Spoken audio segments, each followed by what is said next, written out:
Hello, welcome to episode 2 of Kevin's Krappy Kitchen.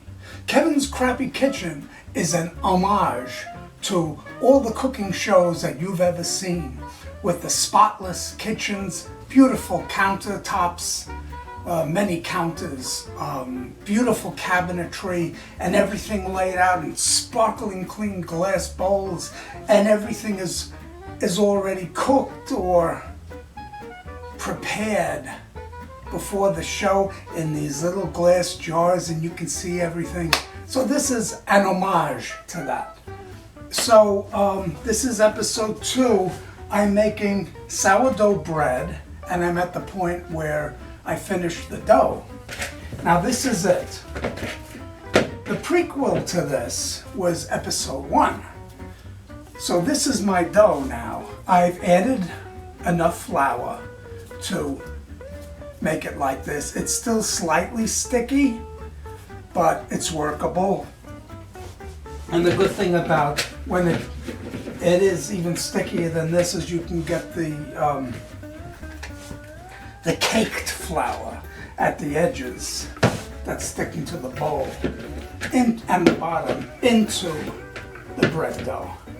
So here I am going to sort of roll this on some wood. I think it'll be out of camera. But let me take a little flour and throw it on my wood surface so the bread doesn't stick to it. I don't think it will.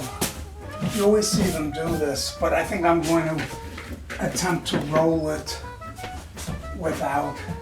I'm doing okay. Roll it into a ball or some such.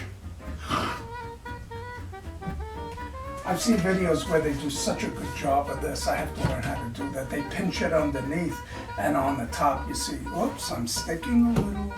On the top you see a beautiful round dough. So here I am. Now this is going to be no kneaded, supposedly. So I'm going to let it rise for hours, especially too because this is sourdough, homemade yeast starter, which I showed you in the earlier video. So this is it, and I'm going to put plastic wrap over the top.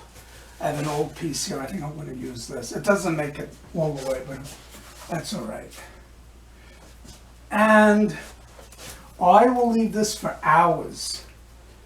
I've read people leaving them 8 hours, 12 hours, overnight. I usually leave it overnight.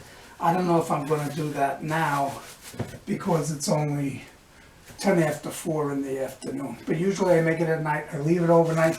Then like 12 hours later, or maybe even somewhat more, I knead it again, and I put it in the pan, and I'll even let it rise again. But that's for the next video. So here I am. I'm going to leave this for hours. I think maybe late at night. I'll see how it rises. But when I let it rise overnight, it really increases its size, and it's so nice to see. So that's episode 2, and I will have more.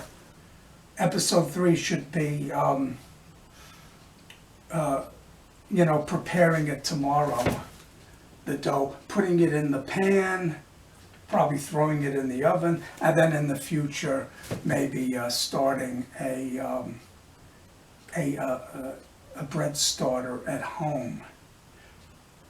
If you saw episode 1, I had the bread starter back in the refrigerator, but when you start a starter, you're supposed to leave it out because yeast likes it kind of warm. But if you're storing it, you put it in the refrigerator, and you feed or you use a cup of it, and then refeed it like once a week. But I just wait a few days because I can't wait. Okay, so thank you for joining me. Goodbye.